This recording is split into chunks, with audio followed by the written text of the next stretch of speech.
Off on a banger. Okay, we're gonna end this off listening to Wembanyama himself. Um, Wembanyama himself. So before we do that, really quick, big shout out to today's sponsor. As always, Sleeper. If you guys are interested in daily fantasy sports at all, Sleeper is your man's. So please download the description below, get Sleeper, and you'll get a promo code, or you can use a promo code CLAN. You can see it right there, and you get a 100% match up to $100. So if that's something that you guys are interested in, go check it out. See if you like it. See if you enjoy it. So there's a daily fantasy sports section as obviously, I just mentioned that, but also there is a social media segment as well. So if you don't care for that, or you want to combine the two and say, hey, I don't really know what's going on, I want to go over here and look at the stats from last game, I want to see some, some injury updates and all that good stuff, you can go over to that section on Sleeper as well. And yeah, you can do a twofer, or you can just use it just for looking at updates around the league, right? So you don't have to get on Twitter, because we know, I still call it Twitter. We know Twitter is very, it's pretty rough sometimes. So, anyways, all right, let's take a look. So this says Vic on the speed of the game and adjusting. So just from this title, I'm going to throw out there, speed of the game, you definitely need players out there that can make decisions pretty quickly with the pace in which we are playing with. Unfortunately, we don't have a true point guard out there, right? So I love Steph Castle, but some of the decisions he has made is not great, but he's not a point guard, right? He's a combo guard. He's one that you could run point on occasion, but in the end of the game, when things get tighter, when things get tougher, he should not have the ball in his hands running point, right? Makes very bad decisions when it's just him having to make those decisions. So that's not great. I think he's much better off ball for the most part. He was like that with UConn as well, so it is what it is. And also the adjustments. Like I said in the other segment, I don't quite understand why we're not running different sets to make sure that Wemby can get the ball, or even, I don't quite understand why he said we couldn't do pick and rolls. That's fine, whatever. Not going to trip about it. But also, like, even at the end of the game where, we don't have good enough players out here to win in overtime. We're down by 2. They just made a huge mistake. Go for the jugular. But we didn't go for the jugular. We kept Steph Castle out there, which everyone on the court knows he's not going to shoot a 3. Yeah, you're not going to go to him. And on top of it, he's like 20%, right? Like, it's bad. It was really bad. You got Keldon out there, which is fine. I feel like he could have been a smokescreen, but you got Keldon out there, didn't attempt a 3 this game. So more than likely, you know what he's there about. You got Olynyk inbounding the ball. Don't quite understand that. And if you're gonna have Castle in the game, I think he should be inbounding the ball. But that's just me. Maybe Keldon. Keldon's a good inbound passer. It's a little weird. But you got Lindy Waters sitting on the bench who just shot 100%. McLaughlin, which I know that he struggled early, but he was like, "Oh, you struggled a couple times. 3 minutes, get out of here." Don't think that's a great idea.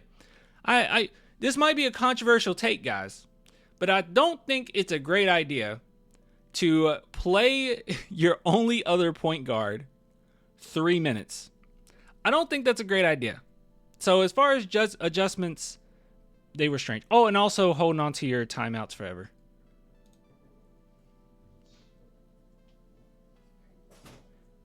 Oh, and also not attacking Luka Doncic when he already has 4 fouls. Because Lord knows they were attacking us. They were trying to bait Wemby every chance they got. But we didn't do that back. That's lack of adjustments.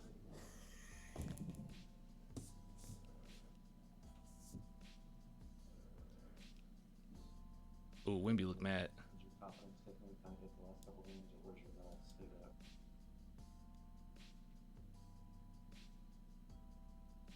Am I tripping? Wemby's sweating right now. Okay, so Wemby wasn't in the game for a decent portion at the end of that. Did Wemby just put up some shots? Am I tripping? Why is he sweating like this? He didn't shower because he has the... Why is he sweating like this?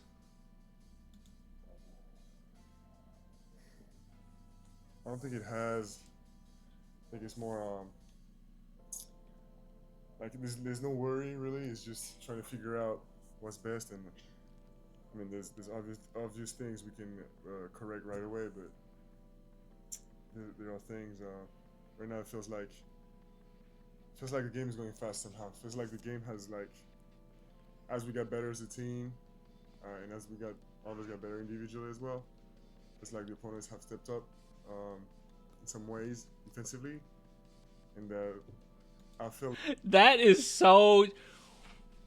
This is why we listen to Wemby, bro. There's no BS. There's no sugarcoating it. He is so honest to a fault. So honest. And he's not concerned with, oh, is this going to be clipped? Oh, is this going to be thrown around social media? Wemby says that the game has gotten harder. He doesn't care. He's just going to tell it how it is. I love this. He is 100% right. And I like the recognition of it as well, that the opponents are getting tougher. So that means you have to step up, right? And the game is getting faster. The whole world watched Wemby. You don't think the NBA, just think about NBA players. You don't think NBA players, they did it with LeBron. You don't think NBA players get a little frustrated with how much Wemby is talked about? You don't think that when they went against the Mavericks and Wemby did all these incredible things that these teams didn't, or players didn't say, he ain't that good. He ain't going to be that good against me. You don't think they do that? They come motivated to play Wemby. They are ready, and he is going to have a target on his back. The same target that the San Antonio Spurs franchise had on their back when they were winning those championships. He's going to have that target. The difference, though, you couldn't stop Timmy. There's nothing you can do about it. You can bring the double teams you want, and nothing you can do about it. He's too smart. He's too clever. He's too good. He's too fundamental. He got go-to shots. Nothing you can do about it. Nothing you can do about it. Also, keep in mind, when Tim Duncan got to the league, he was 21, right, guys? So he was a little older. Wemby's just now 21, so you gotta give him a little bit of. And Duncan had a better team. I can stop. Yeah, July. I can stop Timmy. I was just referring to all of you guys. You can't stop Timmy. Yeah, everyone else can't stop Timmy. Shaq, yeah, they couldn't stop Timmy. But me, I could stop Timmy. Shoot, wait till how old is Timmy right now? Like 40 something, 50? Is Tim Duncan 50 years old? How old is Timmy? Hey Alexa, how old is Tim Duncan? Tim Duncan is 49 years old and was born on April 25th, 1976. He's 49? Okay, bet. Give me 20 years. 20 years, give me 20 years. In 20 years, I'll destroy Timmy. I'll make Timmy look so bad. Y'all gonna call me the GOAT. in a way that the game feels fast right now. So we're gonna catch up on it, of course, but it's on us to see how quick. I think a lot happened in the last couple of seconds of the game. Got the ball back. Yeah, the team's just too comfortable. Like their whole game this is why I call it the Lakers corny, which if it was us, I would have said great coaching, because since it's them, I said it's corny. That's the bias. But it was corny. Their whole game plan was get Wemby out of the game. That's their whole game plan. It wasn't let's play him straight up. Let's see if we can beat him. It was like, no, let's get him out this game. Foul bait him as much as you freaking can. Get him out of this game and then attack the rim. And get him out of his game, then attack the rim. Not going to be able to do that with Kornet. And that's why the Spurs look so good super early on, too, is because Kornet. Yeah, we need Fox back. Luckily, Dylan Harper will be back pretty soon. So that's cool. Oh, by the way, guys, Ron Harper commented on one of my my posts. I would make it a separate... maybe it should be a separate segment for another time. But he commented. He basically said it's going to be a speedy recovery. Isn't that cool? Dylan Harper's dad. Ron Harper. Obviously very hard. 69-year-old Duncan, and oh yeah, it's still gonna be tough. I could take a 79-year-old Duncan. Yeah, I could do that. 79-year-old Duncan. I wouldn't be elderly yet. I could take a 79-year-old Duncan.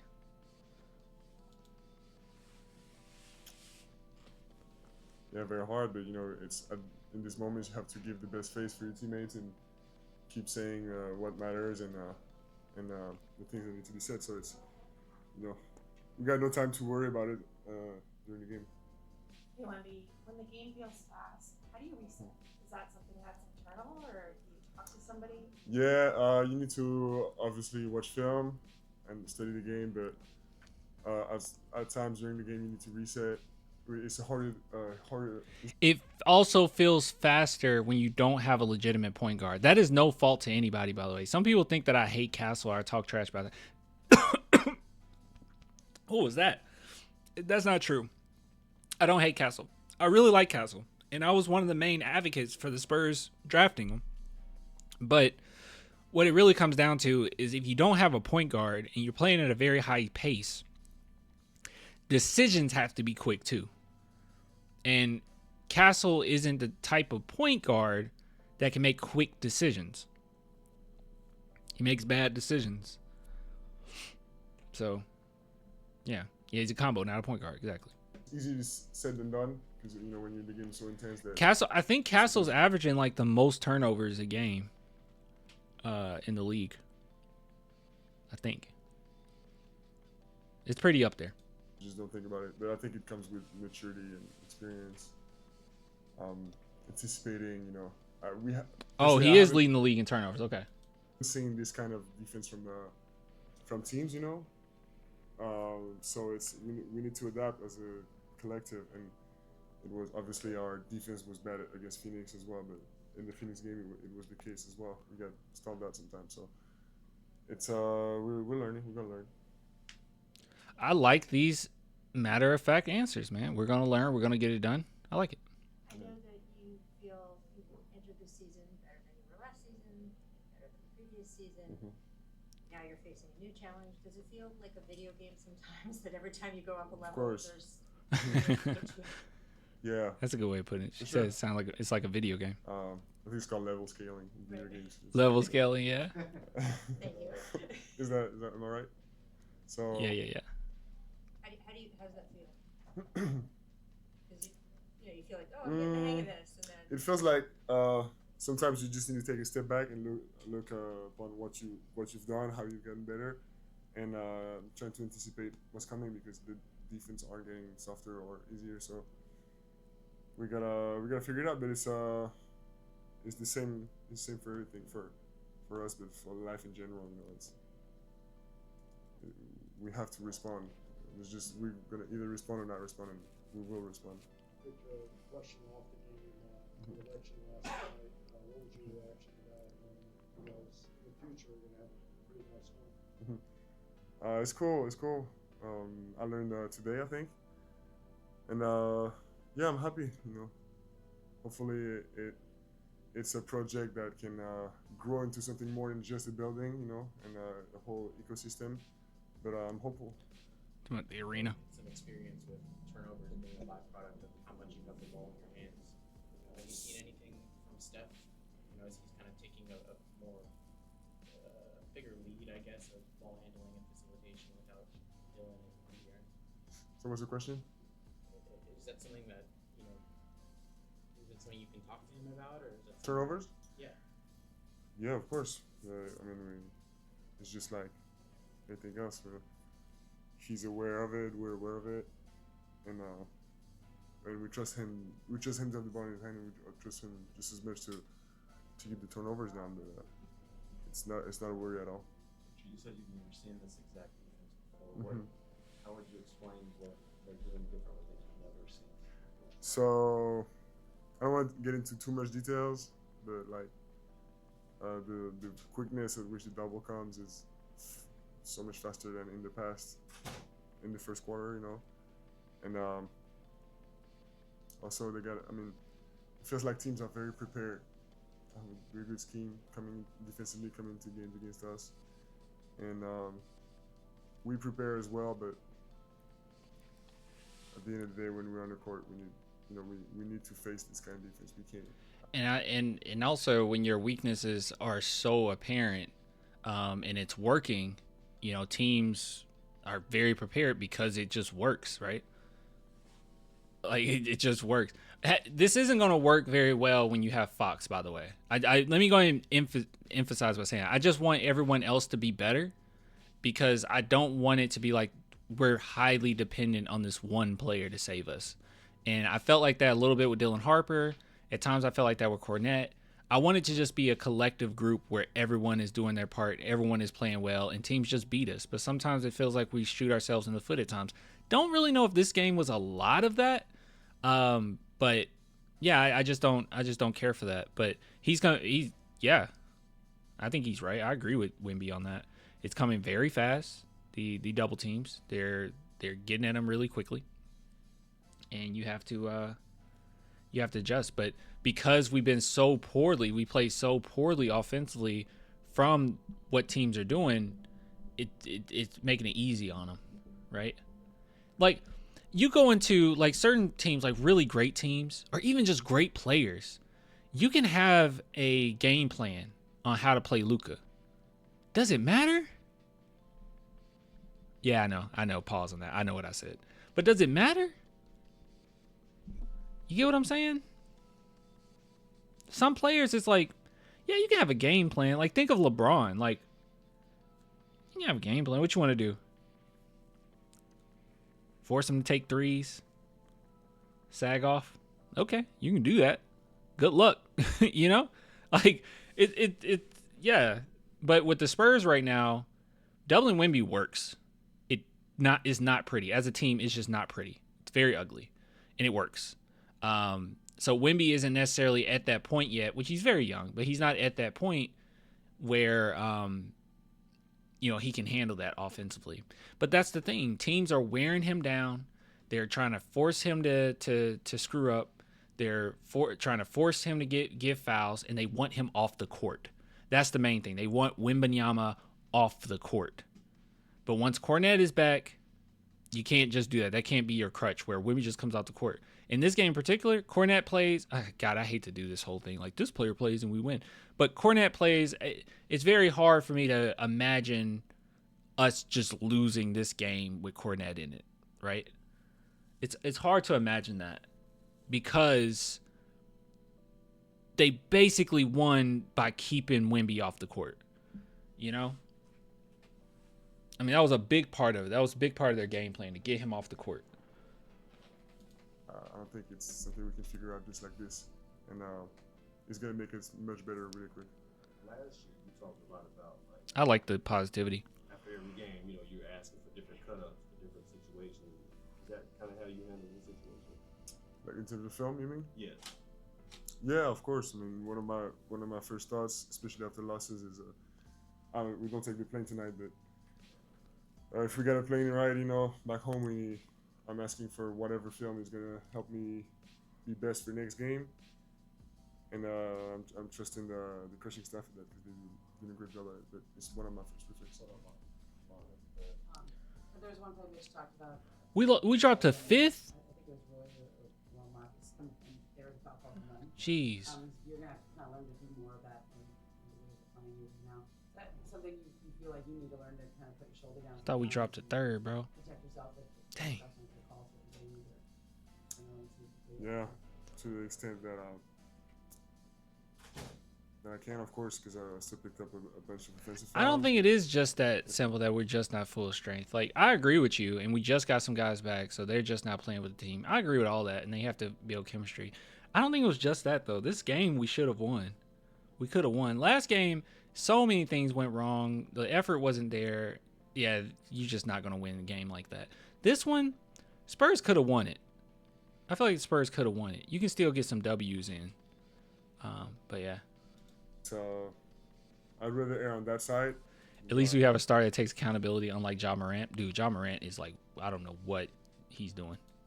Not to the extent of getting ejected, but yeah.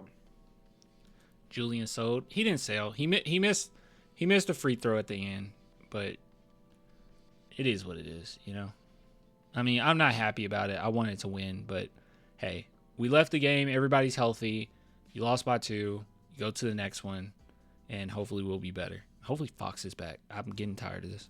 Of course, I want to do as much of this. Like the momentum, it's a little easier. Fox and Sohan should start expeditiously. Yeah, of course. It's expeditiously. I just need to be put in the situation where I can do that. Expeditiously. And at some point, they're gonna back up and. He was shivering at the line.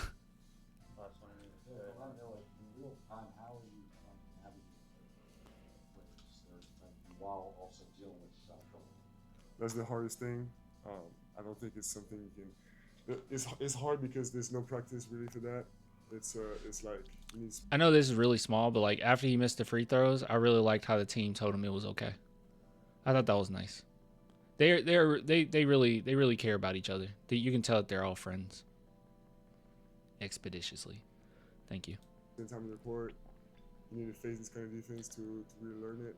And as much you can watch film and practice and talk about it, you know, it comes down to each individual effort on the court to recognizing that. So I don't know. I think we have to face that and play minutes together facing this, and I'm not worried about like missing out on things I could do to fix that because it's the natural course of things. Of course, I'm gonna do what I can. But yeah, I thought Wemby's shot selection could have been a little different. You said Wemby should have took more threes today and faked the 3-pointer, which could force the other team out from the inside of the 3. Well, also, I just agree with that. Yeah, I just agree with that. He should have took more outside shots. It was one of those games. They're gonna close off the paint for you. You gotta kill them in the other areas. But that's like the process of Wemby. Like he's like a building block.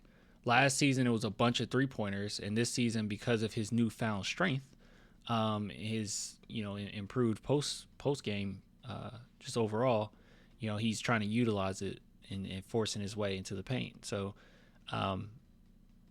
he'll find a balance. But this is definitely one of those situations where it's like, yeah, you could have took way more outside shots, honestly. They can't do anything. like they can't actually contest it. Just take your 3-point shots if you can.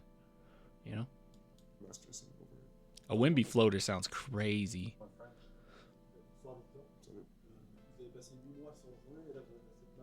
Okay, this is French. So, all my French people, if you want to translate once the video is uploaded, that would be great. So, anyways. I usually say good stuff, but I don't really feel like this was good stuff. These post games were good, but the game wasn't. I feel a little bit more calm though.